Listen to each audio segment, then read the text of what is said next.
نحمده ونصلي على رسوله الكريم اما بعد فاعوذ بالله من الشیطان الرجیم بسم اللہ الرحمن الرحیم۔ اللہ کے نام سے بے حد مہربان اور رحم کرنے والا ہے۔ شروع کرتا حضرت نوح علیہ السلام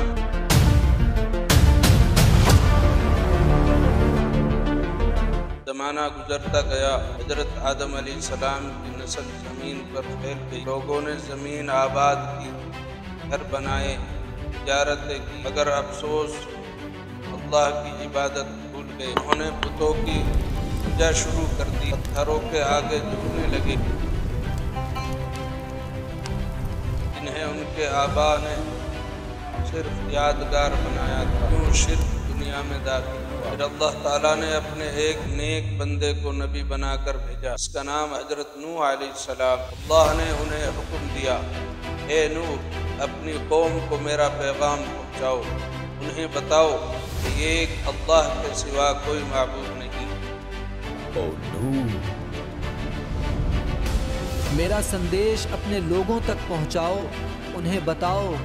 حضرت نوح علیہ السلام نے اپنی قوم سے کہا، اے میری قوم، اللہ کی عبادت کرو، اسی سے ڈرو۔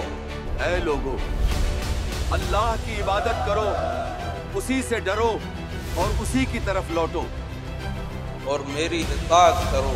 اگر تم ایمان لاؤ گے تو اللہ تمہیں آسمان سے بارش دے گا، اور میری اطاعت کرو، اگر تم ایمان لاؤ گے تو اللہ تمہیں آسمان سے بارش دے گا، اور تمہیں باغات سرسبز کر دے گا، اور تمہارے باغات سرسبز کر دے گا۔ مگر قوم نے ان کی بات نہ مانی، وہ ہنستے مذاق اڑاتے کہتے، اے نوح کیا تو ہم جیسا انسان ہے؟ ہم تجھ پر کیوں ایمان لائے؟ او نوح، کیا تو ہم جیسا انسان ہے؟ ہم تجھ پر کیوں ایمان لائیں گے؟ حضرت نوح علیہ السلام نے ہمت نہ ہاری، انہوں نے دن رات چھپ کر اعلانیہ ہر طرح سے پیغام دیا۔ انہوں نے کہا، میں تمہارے لیے مغفرت مانگوں گا، تمہارا رب بہت بخشنے والا ہے۔ میں تمہارے لیے مغفرت مانگوں گا، تمہارا رب بہت بخشنے والا ہے۔ لیکن قوم نے کان بند کر لیے، کپڑے سر پر ڈال لیے اور کہا، ہم تم سے نہیں سنیں گے۔ اور ان کے سرداروں نے کہا، اگر نوح سچا ہوتا تو ہم جیسے بڑے لوگ ایمان لاتے، یہ تو صرف غریبوں کو اپنے ساتھ کر رہا ہے۔ اگر نوح سچا ہوتا تو ہم جیسے بڑے لوگ ایمان لاتے، یہ تو صرف غریبوں کو اپنے ساتھ کر رہا ہے۔ یہ وہی غرور تھا جو ابلیس کے دل میں بھی تھا، اور انہوں نے اپنی قوم کو بھٹکایا اور حضرت نوح علیہ السلام کے خلاف اکسایا۔ آخر کار جب نوح علیہ السلام نے اللہ سے فریاد کی، اے میرے رب، میں نے ان کو بلایا مگر وہ بھاگ گئے، اب تو ہی فیصلہ فرما۔ اے میرے ربا، میں نے ان کو بلایا مگر وہ بھاگ گئے، اب تو ہی فیصلہ فرما۔ اللہ تعالیٰ نے حکم دیا، اے نوح ہماری نگرانی میں ایک کشتی بنا، جب ہمارا حکم آ جائے اور تنور سے پانی ابلنے لگے تو ہر جوڑے میں ایک نر و مادہ جانور کو لے لینا اور اپنے ایمان والے ساتھیوں کو بھی ساتھ۔ حضرت نوح علیہ السلام نے کشتی بنائی شروع کی، قوم کے لوگ ہنستے ہوئے کہتے، نوح اب تو بڑھاپے میں بڑھئی بن گیا، زمین پر کشتی چلا کر دکھا۔ نوح علیہ السلام مسکرا کر فرماتے، جس پر تم ہنستے ہو جلد وہی تمہارے لیے رونے کا سبب بنے۔ جس پر تم ہنستے ہو جلد وہی تمہارے لیے رونے کا سبب بنے گا۔ پھر وہ لمحہ آیا، آسمان سے بارش برسنے لگی، زمین سے پانی ابلنے لگا اور ایک عظیم طوفان برپا ہوا۔